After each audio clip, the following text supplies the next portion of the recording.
transforms our life is what makes us who we are today. And we have before us, and it's my great pleasure to welcome someone I deeply admire and respect, Reverend Buki McIsaac. Help me to welcome her.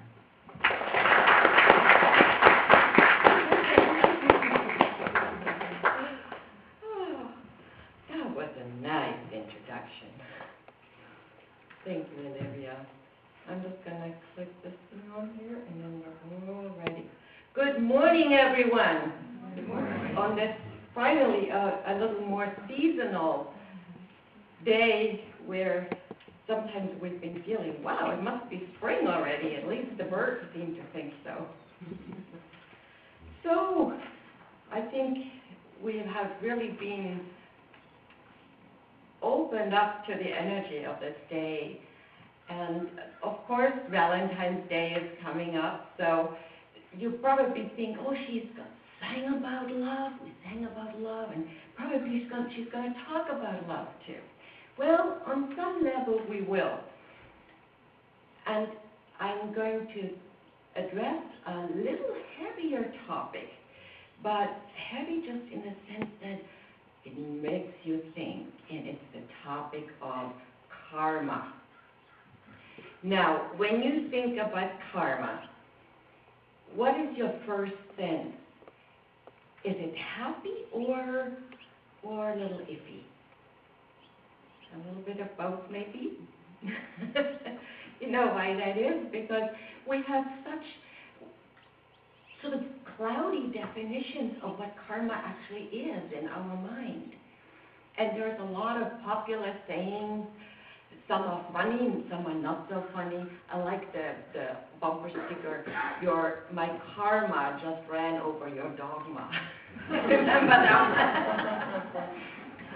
And when we look into some of the spiritual origins of this word, we also find that maybe 30 years ago, really nobody knew much about karma except if they were a serious student of Hinduism or Buddhism. And now it's almost like coffee shops are named this way. So it's become a current theme. But I want to cover just really briefly. See, the notion of karma is something that runs like a golden thread through really all the world religions. It may not always be under that name. The name originally comes from the Hinduist tradition. And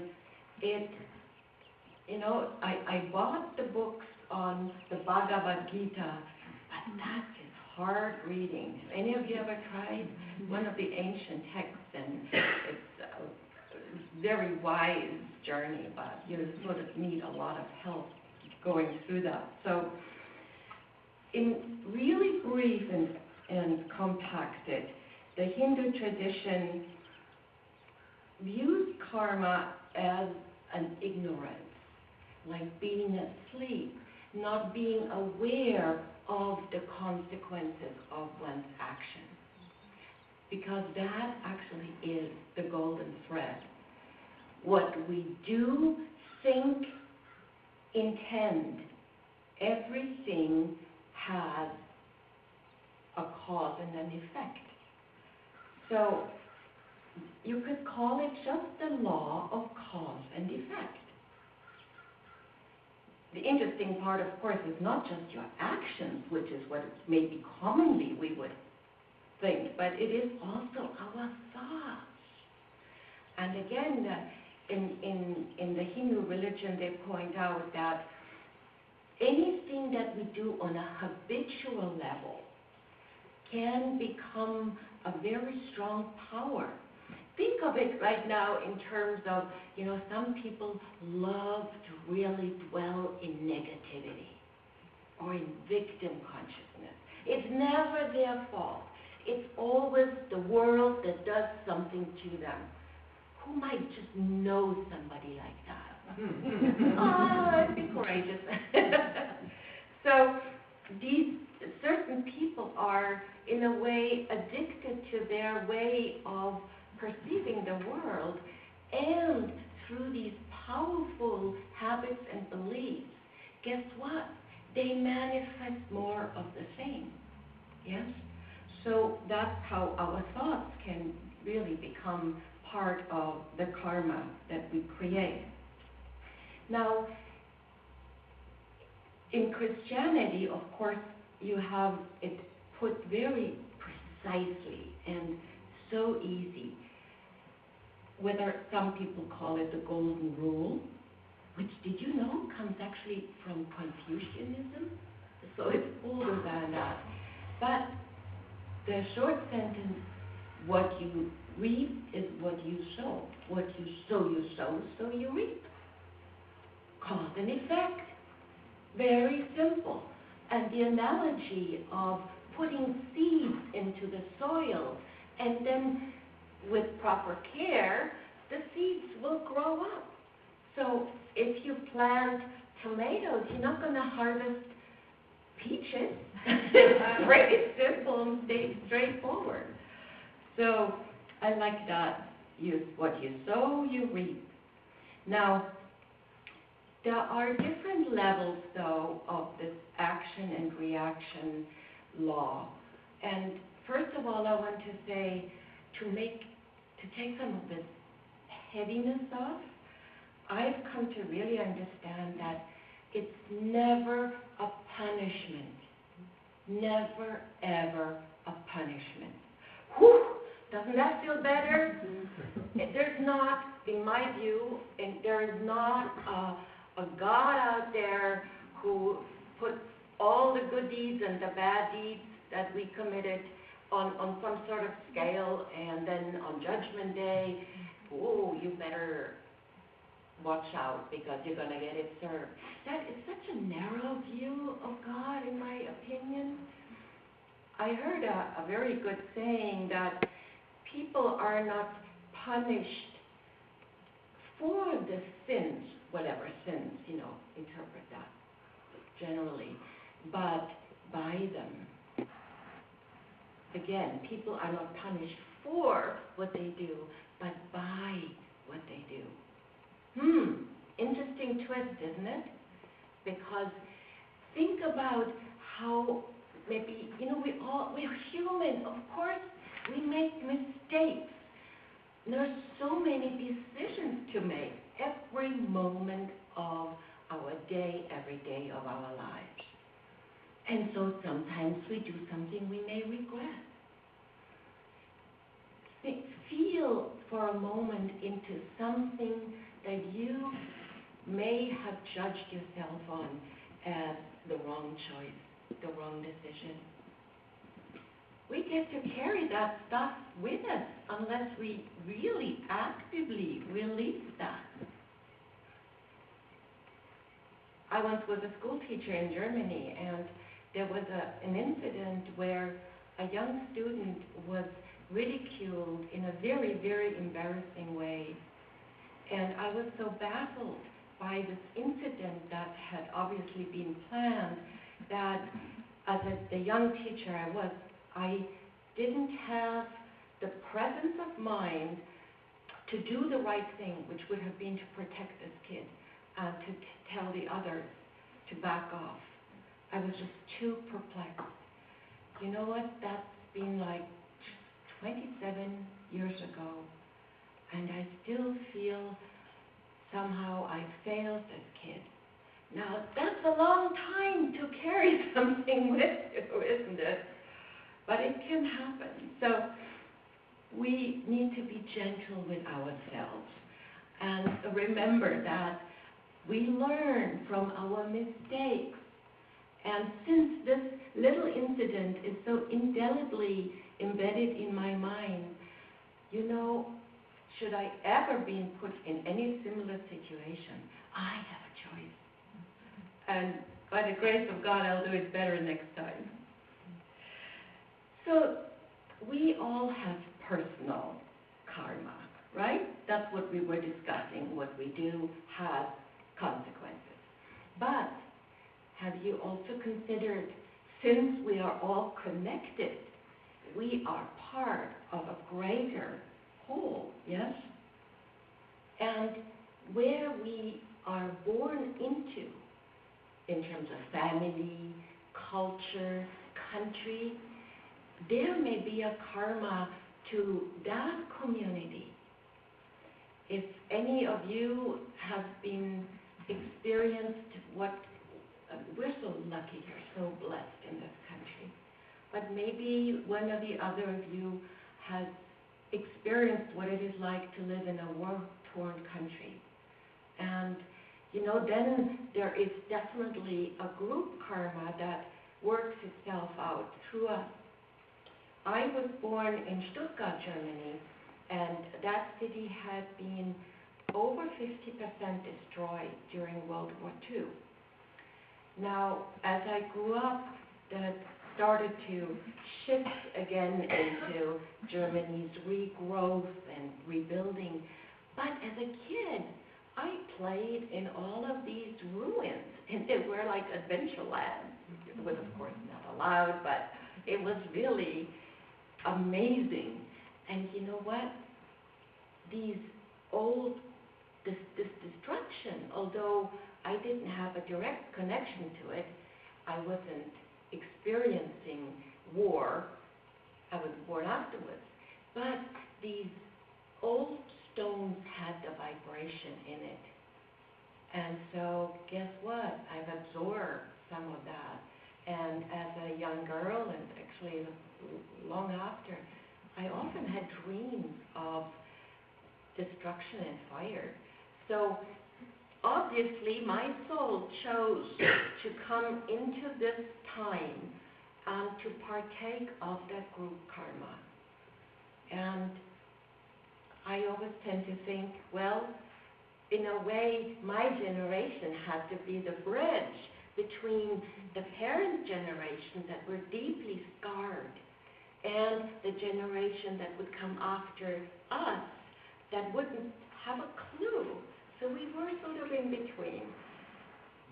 Does that make sense in terms of group karma?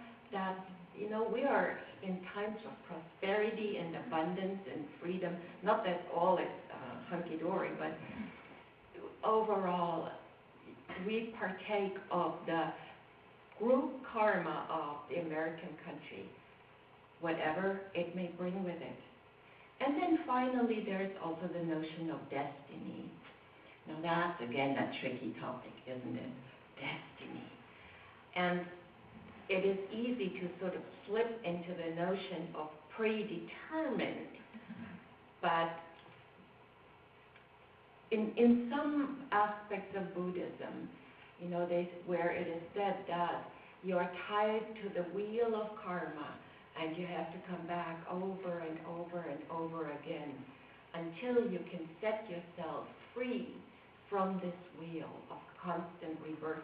They almost view that rebirth as a punishment because, of course, the ultimate destiny is to be reunited with Source and to have lost or dissolved all individual karma.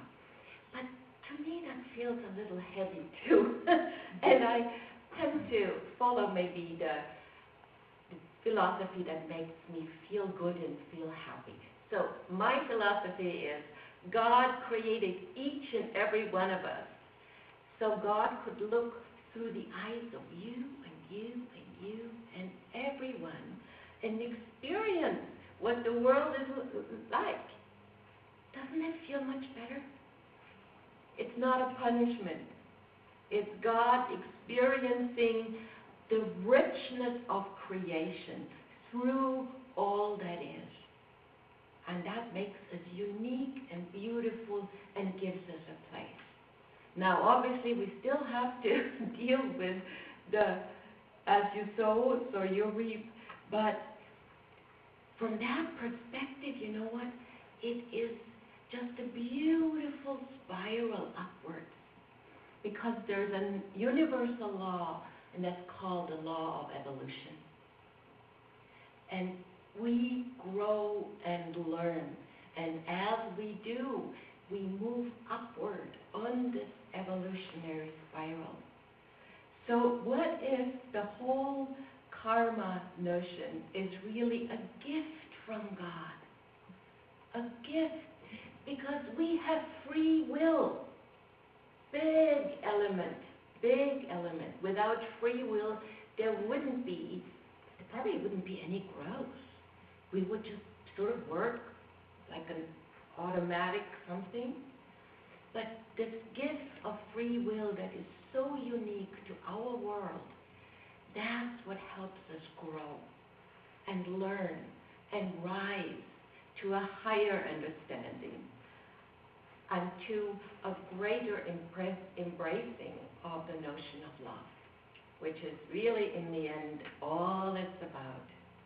All you need is love. So, see how it all ties together?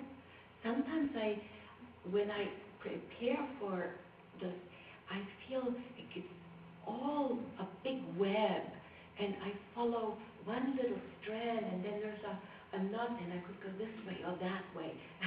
So it's sort of fun to see how really everything is connected.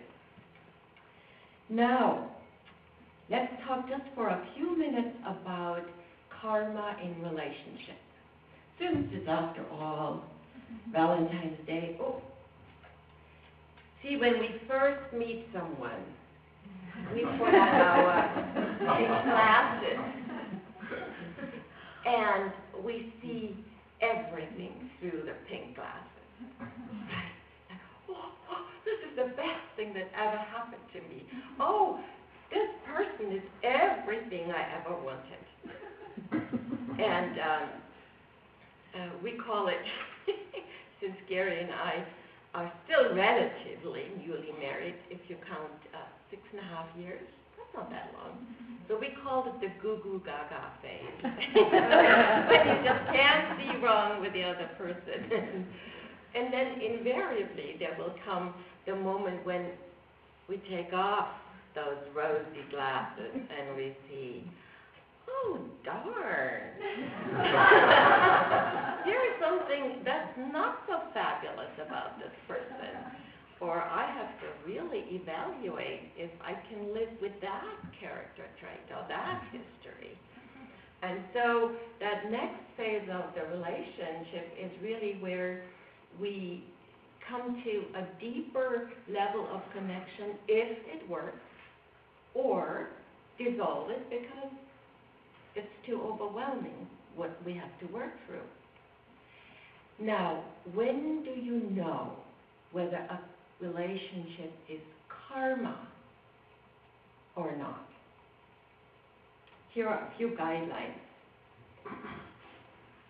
When you have a sense of connection with this other person that goes beyond the here and now, when there is like a recognition on the soul level, which, by the way, can happen also in friendships, even in casual encounters, right?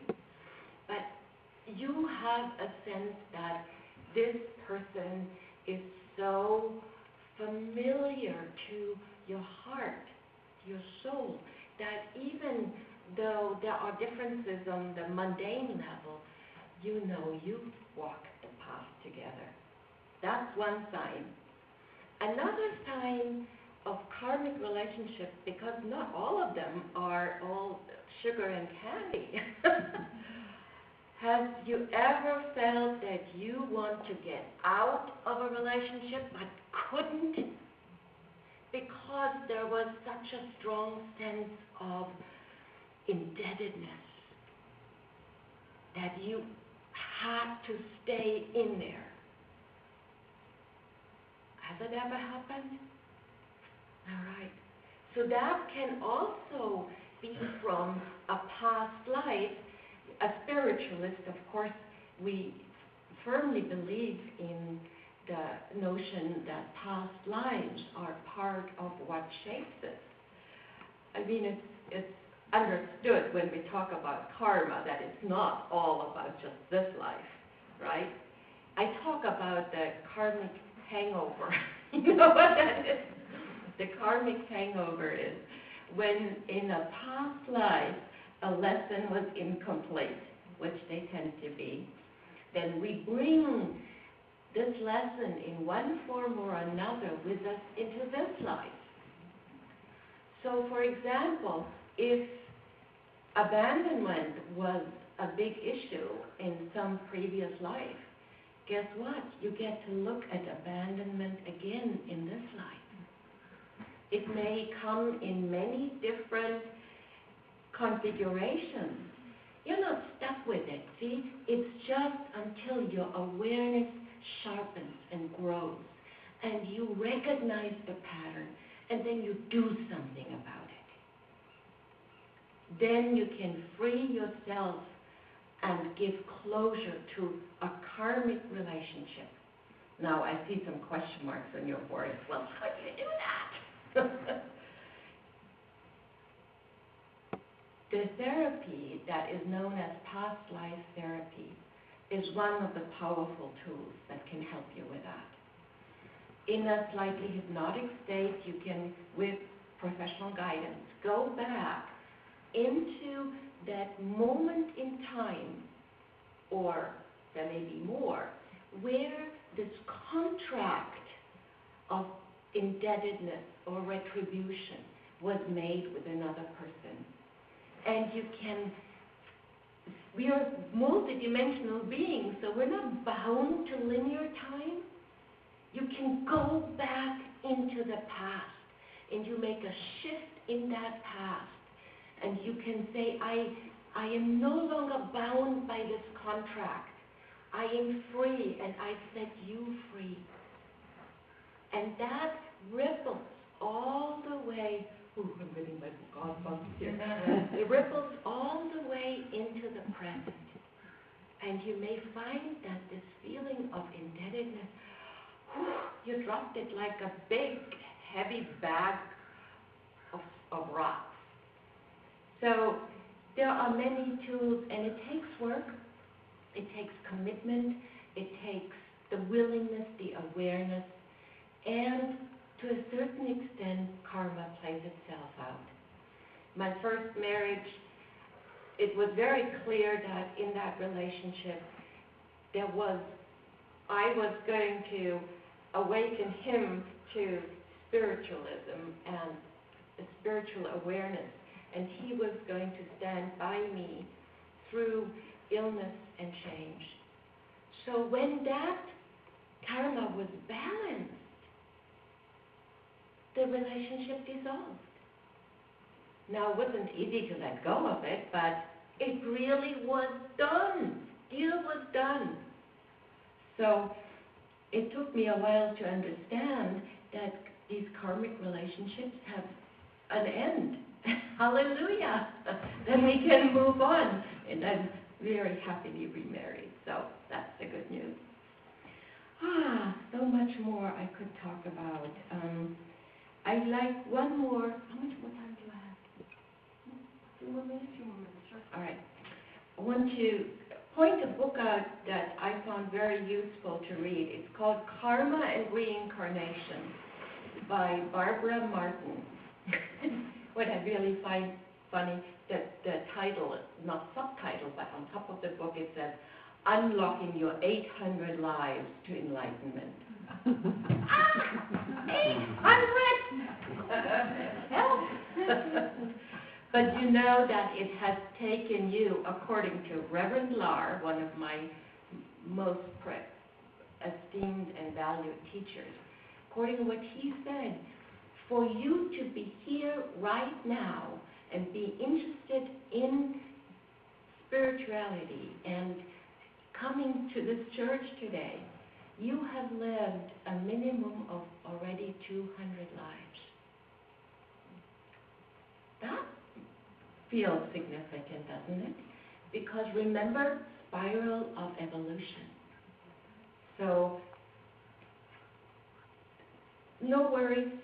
You may even be on 695, I don't know. Anyway, so I like what she says about karma is the balancer, the great balancer of life. And that because of free choice and the willpower to act it out, we grow and blossom. And in the end, it is always a gift from God. 2 more things you can do to change karma among the 900 things you probably could do. Give. Give of yourself. Give with reckless abandon of yourself, with no attachment to the outcome. Remember a movie called Pay It Forward? If you haven't seen it, do see it. It's a beautiful notion of the most positive way of creating karma.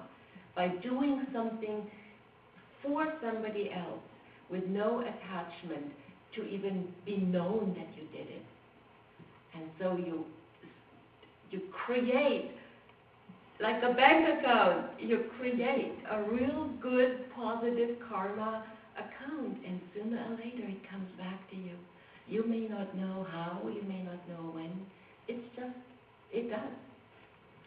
Along with meditation and singing of mantras, that is another one I want to really, mantras are simple songs that help you rewire your your thought process. They can be in English. I love Sanskrit because my mind doesn't understand the words, so I can sing Om Namah Shivaya, Om Namah Shivaya, and it's very soothing to my little complicated mind. But you can sing in English too. So anyway, time's up, but I want to leave you with a few things of a very, very wise man. His name is Swami Beyondananda.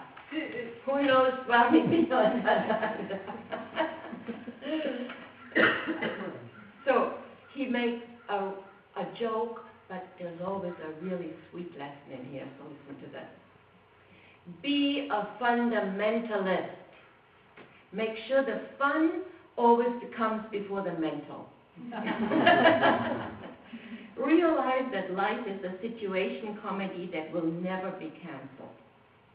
A laugh track has been provided, and the reason why we are put in the material world is to get more material. Have a good laxative.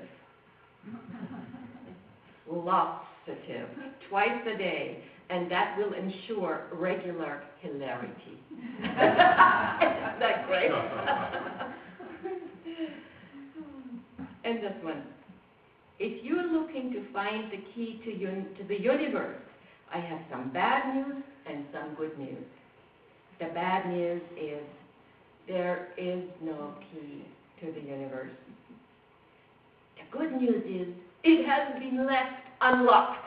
So I think this is the perfect time to end this sort of complex topic with lightness and laughter and more singing, because it's all good. Thank you.